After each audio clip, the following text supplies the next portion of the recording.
রাসেল ভাই, রাসেল ভাই, হ্যাঁ কি হয়েছে? হ্যাঁ রাসেল ভাই ঢুকে নাই, রাসেল ভাই ঢুকে না। আমি রাসেল ভাইজার, রাসেল ভাইজার। যাই হোক রাসেল ভাই, আপনি তো পুরো বাংলাদেশে ভাইরাল। এই বাংলাদেশে আইয়া আমার অনুভূতি কি? হে কথা আর কইস্তা বাড়া, হে কথা আর কইস্তা। জীবনে যদি বড় কোনো ভুল করিয়ে থাকি, এই ভুলটা হইছে বাংলাদেশে আইয়া। হ্যাঁ কি বলে হ্যাঁ কা? আজীবন আমার নাম আল্লাহ চন্দ্র বোরা। তোগো বাংলাদেশে আইয়া তোগো বাংলাদেশের সাংবাদিকেরা আমার নাম দেছে রাসেল ভাইজার। আমার চাইয়া বেশি বেশি বিষাক্ত সবাই বাংলাদেশে আছে। এরপরে গোলামের ভয়রা আবার নিয়ে রিপোর্ট করে, রাসেল ভাইজারে কামড় দিলে বলে মরিয়ে যাইবে, বাঁচবে না, কেউ ছাপ্পান ছাড়াই যাবে, বংশ শুদ্ধ উল্টেই যাইবে, হোগা ফাল্লাই যাইবে।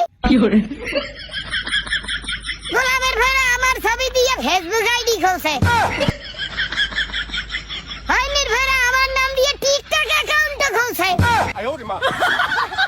আর ইউটিউবের নিউজের টপ ট্রেন্ডিং এ আমি এখন রাসেল ভাইজার। আপনারা তো বাথরুমের কমোডের মধ্যেও দেখা যায়, নিউজের মধ্যে দেখি। নাউজুবিল্লাহ, আস্তাগফিরুল্লাহ, আস্তাগফিরুল্লাহ। ডাহা মিছে কথা, কাল ডাহা মিছে কথা। তুই চিন্তা কর, আমারে কত নিচে নামাইছে, এখন বাথরুমের কমোডের মধ্যে হান্দাইছে নিউজ করতে করতে। আর কিছুদিন পর হুনবি রাসেল ভাইজার করবে সংবাদ সম্মেলন। তার কিছুদিন পর হুনবি রাসেল ভাইজার করবে ইলেকশন, ঢাকা 14 আসলে এমপি ইলেকশন করবে রাসেল ভাইজার। দাদা আত্মগদাসের সাংবাদিকরা যা শুরু করছে, মনে হয় জানো এই দেশ আমি আল্লাহ বিষাক্ত, আমি আল্লাহ মানুষ মারি। তাই আর মারে কি আর কেউ মারে? হ্যাঁ খারাপের হোক তোগদাসের বড় লোকরা, তোগদাসের কিছু কিছু বড় লোকরা দি গরিবের রক্ত চুষে চুষে খায়। তোগদাসের দুর্নীতিবাজ যদি গরিবের তিলে তিলে মারে, তোমাকে দেশের নারীদের ছলনায় আমার থেকে বেশি বিষ। যেই দেশে চাচায় ভাতিজিকে ধর্ষণ করে, যেই দেশে সন্তান পিতাকে হত্যা করে, যেই দেশে ক্লাস 3 মাইয়া দর্শন হয়, এই দেশে আমারে যদি কোনো মাউজের ভাই বিষাক্ত খায়, তারে মুররে বিচার মাথায় মুরার গু মাইকে তো বাবা এই সাইডে ভিডেন দেব। তাই এখন কি আমরা নিউজ করিয়া মানেরা সচেতন করবো না? না না, তোমরা করতে থাও সচেতন। তোমরা নিউজ করতে করতে আমারে টপ অফ দ্য কান্ট্রি উড়াই দাও, তারপর দেখো আমারই নিয়ে একটা সিনেমা বানান যায় কিনা।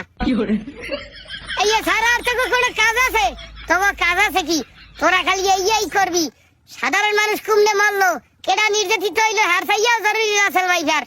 দর্শনের বিচার হইলো কিনা, দ্রব্যমূল্যের ঊর্ধ্বগতি থামলো কিনা, কোন রাজনীতিবিদ সাধারণ জনগণের উপর নির্যাতন করলো কিনা, অবিচার করলো কিনা, এর কোনো দরকার নাই, লাগা রাসেল ভাইজার।